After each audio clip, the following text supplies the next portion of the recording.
Olá, lindezos e lindezas. Bora continuar aqui.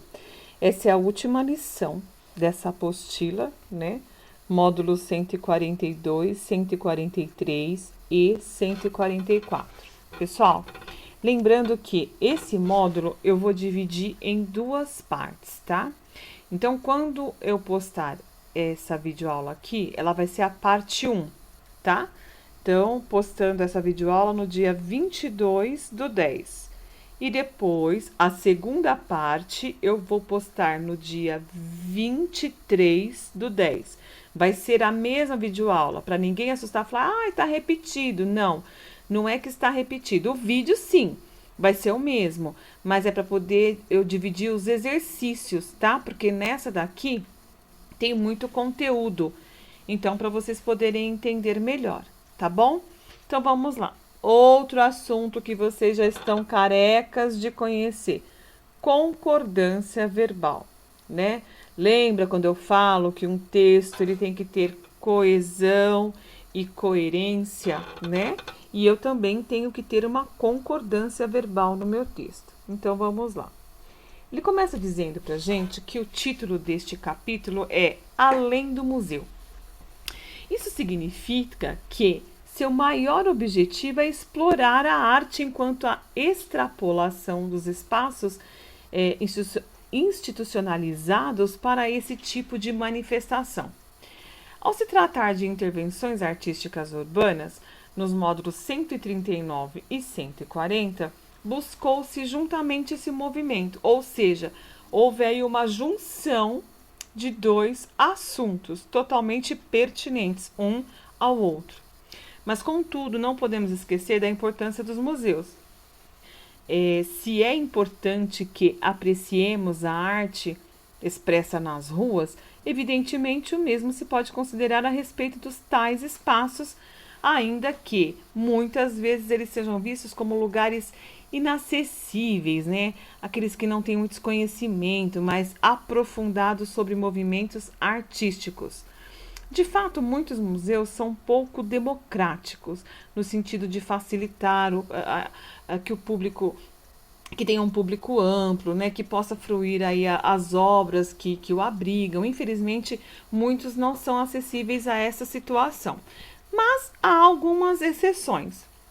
Além disso, é válido que a sociedade batalhe para que essa dinâmica, muitas vezes elitista, né, de ficar aí selecionando, seja revertida. Por isso, compreender ao fundo qual é o público efetivo que aproveita os museus e se motiva e desmotiva pessoas a frequentá-los. É um primeiro passo de luta em que sejam realmente abertas todas as pessoas, né? Infelizmente, acontece essas coisas, né? Tem uma determinada seleção de pessoas para que possam frequentar e visitar determinados museus, ok? Bom, aqui ele fala o seguinte: mais riscos são a maioria do público que frequenta museus, diz a pesquisa. Mais ricos. Olha só, desculpa. Por que falar mais ricos são a maioria do público, né? Se nós temos aí tanta gente que aprecia obras artísticas, que aprecia aí ver imagens diferentes, saber pesquisar um pouco mais. Vocês que têm aulas de história, vocês que têm aulas de arte também com a professora Mireia, eu sei que ela apresenta muitas obras para vocês também, vocês têm na apostila, e nesses museus vocês têm a oportunidade de poder verificar essas obras mais de perto, sentir um pouco mais, olhar. É claro, não se pode tocar, mas dá para vocês verem de perto. Nossa, olha tal obra que foi falada em tal aula, olha tal situação. E no museu você tem essa liberdade de poder olhar a peça, né, mais de perto.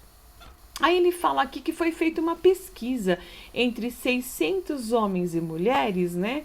Fez aí um mix, e dizendo que pessoas das classes D e E, ou seja, cujas famílias ganham menos de R$ 4.990 por mês, metade dos entrevistados frequentam o museu. Olha o salário, 4.900, ou seja, quase R$ 5.000.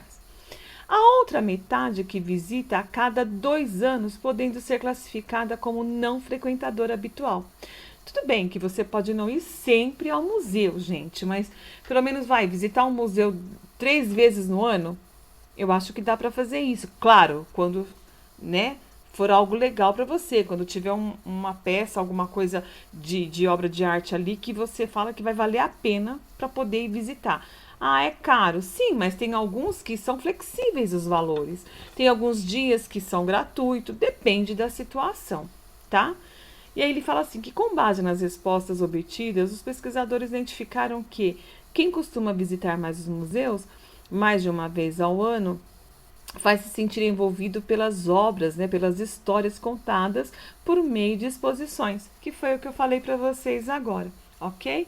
Aí ele fala que a maioria de pessoas que frequentam, eu gostaria muito que vocês lessem isso tudo na íntegra, ok?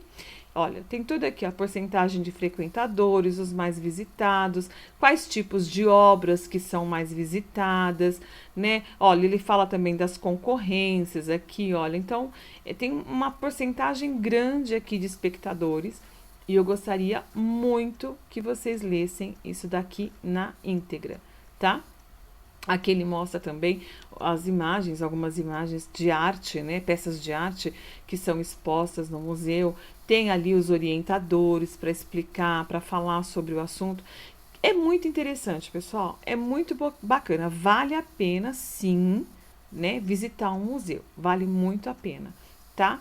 E aqui, olha, ele fala assim, ele fez uma lista de pessoas dispostas, né? Pessoas que frequentam o museu. Então ele fala, a maioria das pessoas pertence a uma determinada íntegra. Aí ele fala das porcentagens aqui, uns que preferem, outros que não preferem, tá? E aqui nós vamos à nossa concordância verbal. Você atentou às formas verbais, especialmente quanto à flexão de número de pessoas? Tudo isso está ligado à concordância verbal, tá, pessoal? Por isso que tem que ler o texto na íntegra. Isso é importante para compreender o tópico que será explorado nesse grupo de módulos, concordância verbal. Concordância verbal, nome que é dado à conformidade que se deve existir entre o verbo e o sujeito, especificamente quanto à flexão de pessoa e de número, ok? Aí nós temos aqui expressões partitivas, tá? Com expressões partitivas, estando o substantivo ou o pronome que acompanha o plural do verbo para ficar tanto no singular quanto no plural, ok? E aqui nós temos o quê? Os números percentuais. Caso o número percentual seja inferior a 2, no caso 1,5%, por exemplo, o verbo flexiona-se no singular. Se for superior a 2, como 58%, o verbo flexiona-se no plural, ok? E aqui, nós vamos falar sobre expressão qual de nós, ou quantos de nós, ou muitos de nós, ok? Então, vamos lá. Eu paro esse vídeo agora aqui, com essa primeira parte, e vou dar continuidade no mesmo para fazer a segunda parte, ok? Então, vamos para a segunda parte.